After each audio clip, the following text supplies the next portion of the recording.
Hi, my name's Kevin Tappen, and in this video, I wanted to speak to you about my life in living with a stoma. So, by this point, I've just been released from hospital. I've come home, and in theory, this is my road to recovery and the start of my new life. Really, um, it was a long and hard journey, but I was able to get through it. So I just wanted to kind of let you guys know what my life was like, and maybe it can ease you really, and to know what things to expect, and to kind of lay upon you that it's a lot of this is just requires patience, especially in your body and how it's recovering, and yeah, just how to take things slowly. But yeah, there was a lot to do it for me. So initially, from dieting standpoint, it was all low fiber for me for the first 6 weeks, which was great. So I think when I came out of hospital, or I should say when I went into hospital, before it all began, I was at 13 stone, and I left at 9.5 stone. So to look at myself was completely. I was shocked. Everything was bony. I was very gaunt in my face, and I think being told with a low fiber diet, I think was a kind of a blessing really, because it was, for me, it was free range just to eat junk. Um, every day was when I could finally start packing on the food. It was crisps, pizzas, burgers, sweets, anything that was also able to thicken up my stoma output, which was also really helpful. So eventually, with the food standpoint specifically, you're told just to slowly start introducing different foods, or I guess cleaner foods, from how I would take it. So my method was to introduce kind of my favourite bits at a time after the 6 week period. So with the first week that I was able to bring stuff back, I started eating lettuce again. So just sort of fresh iceberg lettuce. Then the second week, I was introducing another food, so I'd start eating more fruit, and just so on and so forth, into a point where your body was able to just deal with the food a lot better. That's not to say there wasn't any issues. Again, a lot of this was, for me, all trial and error. I found while in hospital and also while at home, there were certain foods that would set off sort of internal stomach pain for me. I think that was just maybe scar tissue and the body trying to work harder to process things. So, for example, vinegar. If I had salt and vinegar crisps, that would randomly set me off in quite a lot of pain, and also quite, I guess, thick chocolate. So puddings with hot chocolate sauce would really set me off as well. Eating small amounts of chocolate was fine. It was just kind of the heavy dosage stuff. But that didn't stop me from eating them now. What I would do at the time was just wait for a week or 2 weeks, and hopefully by that point the body's just recovered a bit better, that it's able to process it a lot better. So that's what I did, and gradually over time I was able to eat those foods and introduce any foods. Um, and to this present day, it's always encouraged, especially if you're living with a stoma, to cut out any kind of the small harder foods. So things such as peas, sweet corn, popcorn. Excuse me. That's not to say that you couldn't. In my case, I was a very slow eater anyway, and I've eaten peas and sweet corn since then, and I've been fine.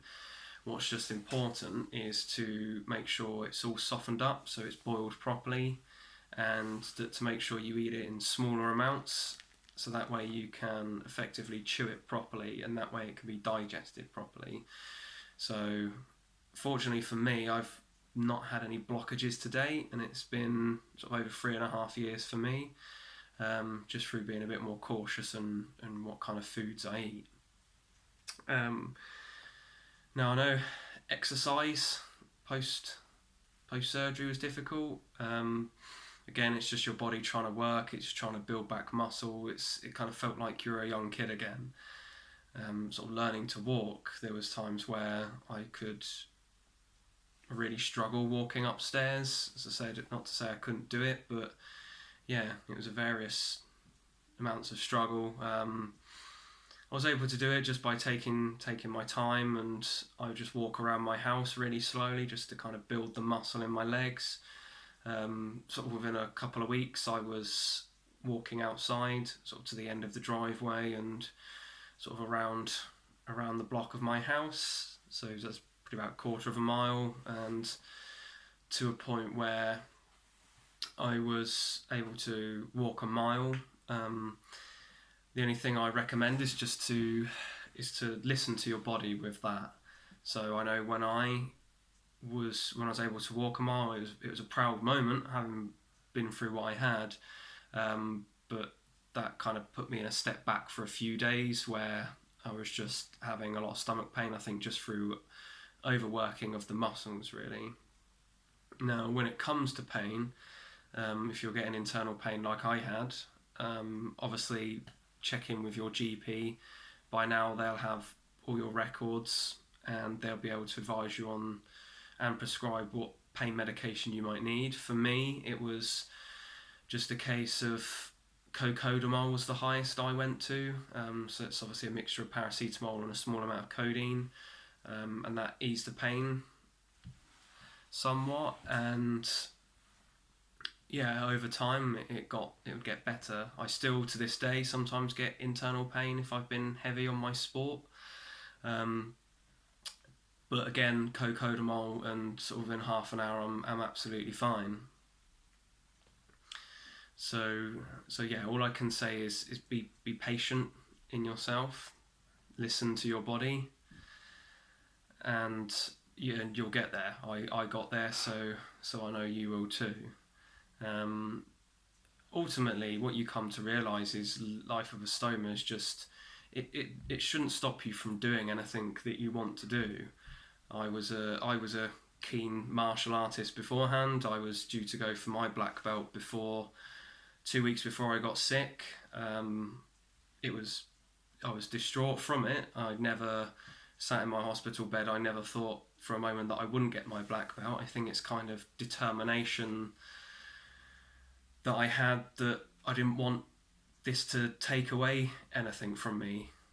It was at no point did I want my life taken from me. I didn't feel like I wanted it taken away from me. It was my chance to grab it back, really. So I went back to training in August. So this was about 4 to 5 months after my surgery.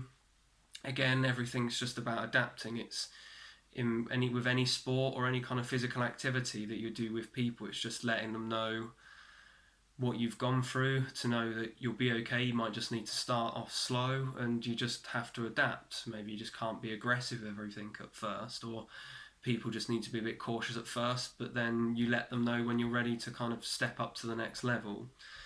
And that's what it was for me. I know with my stoma, you can speak to your stoma nurses and you can get given a support band. So to compare it, I guess, to martial arts or boxing or any kind of physical contact sport with wearing a cup, like a groin guard, same kind of thing for a stoma. You just had a belt that the stoma bag would go through, and then a Velcro guard that would just go over that. So, and your stoma has no nerve endings, so you can't feel any of the impact at all.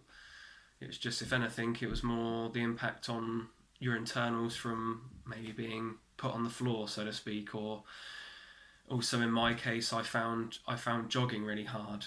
This was just me. I know other people have had no issues.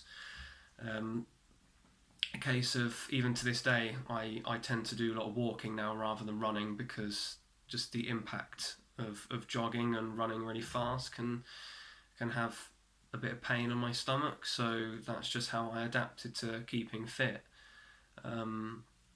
So yeah, it doesn't stop you from doing anything. Kind of in my case, I was able, fortunately enough, to get my black belt in December of that same year. So 9 months after my surgery, I was able to achieve what I wanted to do, I know that was a big relief for me. For me, it was a power. It was getting my power back to know that I'd put myself back on my own path, I would say. And I remember just sat there during kind of the ceremony stage, and I was just in tears. I think, if anything, it's the realization that you've taken the power back on your life. It's not what should define you. It shouldn't stop you from doing anything. It doesn't have to be physical achievement or sporting achievement. It could be any kind of achievement, academical, artistic, anything that gives you that initial reaction of, I've got my life back, is when for me, that was one of the true starting points of, I knew I was going to be okay. I'd beaten this, and this was now my new way of life, and I'd accepted that, and I was happy with that. And so with any kind of physical standpoint, yeah, you can get back to doing what you wanted to do. It shouldn't stop you from doing anything. Now when it comes to living with a stoma, and then obviously that comes with visiting stoma nurses and finding the right bag for you. For the first few weeks, I was chopping and changing through different styles of bags. Some were convex, so the idea of the convex was there, rather than being a flat bag, they kind of had a bit of like a hilly arch to it. So the idea was to make your stoma kind of protrude out a bit better, so it works, it produces output more effectively. These didn't work for me. I know they've worked for other people, and they're absolutely fine with that. For me, it just pulled down on my skin a lot, and I was just uncomfortable with moving with it. Ultimately, it's your right to keep speaking to your stoma nurses. Their job is to find and do anything to make you comfortable with the products available. So, as I said, for my case, it took me weeks before, luckily, I found the products that work for me, and I'll mention that in the video when I change my bag. I'll go through the list of products that I use now that work for me. So, just as I say, don't be afraid to keep speaking to your stoma nurses. As I said, it's their job to find what's most comfortable and what works for you. That's the most important thing for you. So yeah, these were just a few of the things. I'll go to my notepad. I've written a few things down, just to kind of remind myself. So with swellings of the stoma, that's normal. So over time, obviously, when you've had your surgery, your stoma can be quite big, or certainly bigger. For example, for me, mine's shrunk since I've had my surgery, and this is completely normal. I think it's just the natural swelling of the stoma will go down over time. So you find with your stoma bags, you'll cut to a certain template, and I know with my supplier, they include templates in the box of bags. So when I'm changing it, every kind of 6 months to a year, I'll remeasure, and that way I know if I need to cut my bag shorter or not. Just kind of some of the things to look out for that will help you, and your stoma nurses will be able to give you the best advice for that. So yeah, this is just kind of a few of the things really. So hopefully this has been useful to kind of know what to expect, know how to, some of the things you're feeling are completely normal. Again, I had friends that were suffering through the same thing when they had their ileostomy surgery, through sort of reaching out to them through a network, and sort of some of the fears and concerns that I had, again, because some of the information's there, but it's not readily available, and it's something that you have to actively seek out. So, for example, where I hadn't eaten for so long, I'd lost completely all my appetite, and I was just worried that I'd never get that back. You do. It took me a good sort of 6 weeks to 2 months to get it back, but you get the food cravings back. And that was a big thing for me, especially for someone that loves eating ice cream. So yeah, hopefully some of this information was useful for you, or can again, I mentioned peace of mind. I think peace of mind is an important thing, especially going through the traumatic experience of going through living with a stoma or having the ostomy surgery. So, yeah, thank you for listening.